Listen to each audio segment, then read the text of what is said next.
Hey, welcome back to our channel. In this video I want to show you how to put your X profile on private.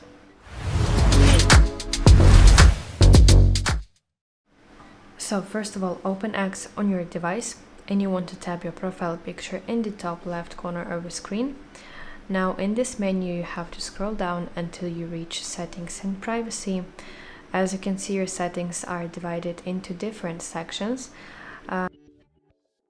privacy and safety. Now from here go to audience and tagging, and finally at the very top of your screen you should see this option that is called protect your posts. This is the feature that is responsible for making your X profile private.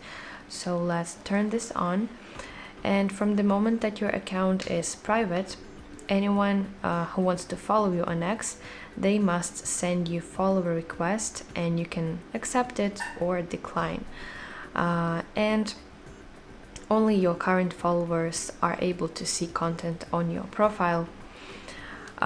So let's tap profile picture in the top left, and again in this menu you have to tap on follower requests tab, where you can manage your followers. You can accept them or decline them. So that's it. Thank you for watching. If you found this video helpful, please like it and subscribe to our channel to see more content like this.